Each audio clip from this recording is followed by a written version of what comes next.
صباح النور شاهندة ومهران، وأهلا بكم مشاهدينا الكرام إلى حوار جديد مع شخصية ريادية جديدة. بعد وصولها لشفير الموت 3 مرات أعادت تقييم حياتها من جديد، فقد كرست وقتها لتمكين الأفراد ورواد الأعمال في الجوانب العقلية والعاطفية، وأيضا تخطي العوائق والقيود المادية والبيئية لإيجاد السعادة وتحسين الأداء والتعرف على ثقافة الرفاهية المستدامة.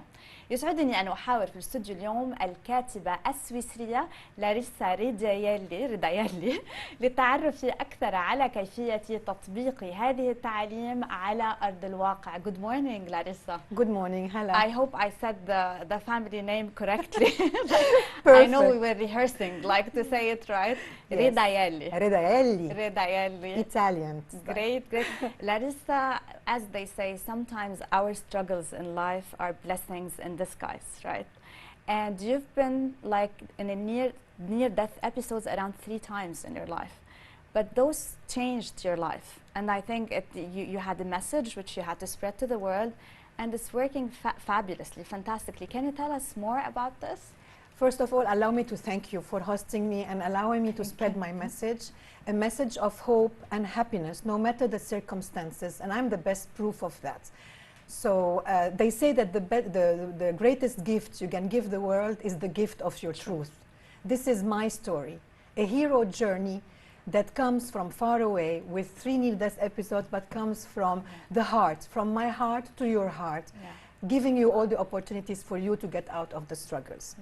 So if I just give you a little context about the 3 near-death episodes, or where I come from and why have I chosen to write this epidemic. It's first of all, I come from Lebanon. I was born in Beirut from a Lebanese father and a Swiss mother. As you are aware, this is the land, unfortunately, of negativity in the sense of what it offers in terms of civil war, the misuse of power. Not that we don't have positive stuff, but they are mere moments. So I grew up in this environment where I was faced with lots of bad behaviors, abuses of all kinds. A part of this, a family that was completely broken. So let me say I stacked negative emotions throughout this early part of my stage. People might think it's something or someone that is in charge of this, that you have nothing to do about it, right? You are the victim of what's going on around you. I always refused to believe that. I always believed that I can be a change and I can do something. I didn't want to be part of this negativity. So I decided at age 18 to go around the world and start finding myself, from chaos to peace, from depression to happiness, from fear to expanding all my wings. And this is the journey where I started to study mental clarity and inner freedom. And I was doing this for the past all my life. And I think, sorry to interrupt you, I think one of the things which the audience should really know about, which actually was a surprise of me when we talked on the phone, was your accident like a few years ago.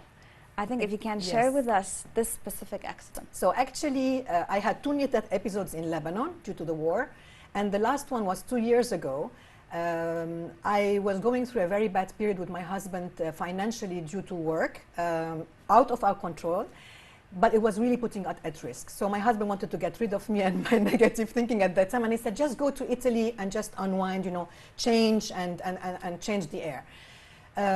What happened is I fell off a cliff with my car backwards, which is quite strange in doing this way, because I was reversing with my car and I ended up in a river.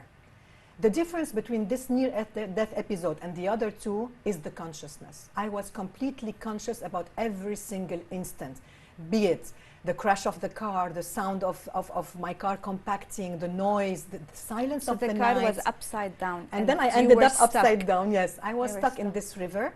And thinking about, you know, like splashing my memories and praying not to die. I ended up miraculously out of this car. So what is the crash wake-up call all about? What did made me learn this time? I spent my life dedicating my life to others, sometimes at the expense of my own. So that crash wake-up call was really a wake-up call for re-evaluating my priorities and determining really what was my true purpose, confirming it actually. I cannot change the beginning of my story, but I can definitely change its ending. So I decided to take care of my soul, of myself, and dig and remove all the unresolved material that was still stacking, and really break free and share this message. And this is how my book came, my second book. Amazing. Actually, this leads me to the second question. We always since the program is about entrepreneurs and we deal with entrepreneurs a lot, we hear all the time entrepreneurs seeking to find investments, funds, people to help them, you know, mergers, acquisitions, etc., etc. What about seeking to find investment in themselves? I love this question, Hala, and I thank you for that. Actually, entrepreneurship is quite one of the toughest jobs we could do, because you depend on yourself for making the results, right? But we tend to really focus only on the result, on appearance, making a best office, looking the best, investing, looking for profit. And we tend to run away from facing unwanted moments that we have inside, because we don't have time, right? We're very busy, we have to make money, we have to make profit, we have to look. So we are all external and appearance. And actually, the best investment that we can do is investing in ourselves. Because at the end of the day, this is where everything starts from. In your mind, in your ability, and this is where you can make not only profit, more than you can ever dream. You can self-fulfill your dreams. Nevertheless, the entrepreneur needs to be completely clear about his mind and inner freedom. And what we do, we tend to not want to face what we have unresolved, because if we face them, we are scared that we will not be able to resolve it. But this is where everything starts. So mental clarity and inner freedom are key to success of an entrepreneur. This is how they can make miracles. By clearing their stuff, blockages and limitations. Self-belief is very important. And I know this, you mentioned this in your two books, and we're having them now, like Happydemic and Le Savoir-Vendre. Like how these books can empower entrepreneurs. And I know you've talked about whatever you're explaining in those books, but if you can give us the highlights. If an entrepreneur wanna know what are the main highlights of these books in order to read them, what are the catchy highlights? So the catchy highlights, first of all, for the Happydemic, it's my 30 years and over research and practices, self-practices, personal experience and professional, put in one book. Spreading happiness instead of fear. A happydemic rather than the pandemic. Because obviously when we are hit by adversities, what can we do to overcome adversity is in my book. It's my roadmap to living and spreading sustainable happiness. What are the key areas I have focused on to clear all the blockages and limitations and the negative emotion that I had stacked from my past? And if I can do it, I guarantee you, Hala, anyone can do it. It's only a question of committing. Committing, courage, and zero excuses. So in my book, the entrepreneur can find many different techniques to overcome any type of unpleasant moment they are living at the moment, and how they can be in control of their mind and not being controlled by their mind. Because sustainability is in the thinking, in the emotions and the actions. They should be in agreement. So this is what Happydemic is about. It's a roadmap to using a formula actually that personally worked with me. And I called it the M&Ms. I don't know if you like chocolate. They were my favorite chocolates. So M&M stands for focusing on your mind, mental detox, emotional detox. Actually, speaking about detox, sorry to interrupt you. No worries. So because it's very exciting and I don't want to miss out on any of those amazing highlights. Also in your book, you talk about the journey of detox. Do you see, working in this region and being here for several years, do you see that there's receptivity that we should work on ourselves and have this detox journey as entrepreneurs, as businesses, and as individuals? How do you see the awareness level here? We are so lucky to live in this part of the world. United Arab Emirates is a blessed nation that offers unlimited resources to human development and education.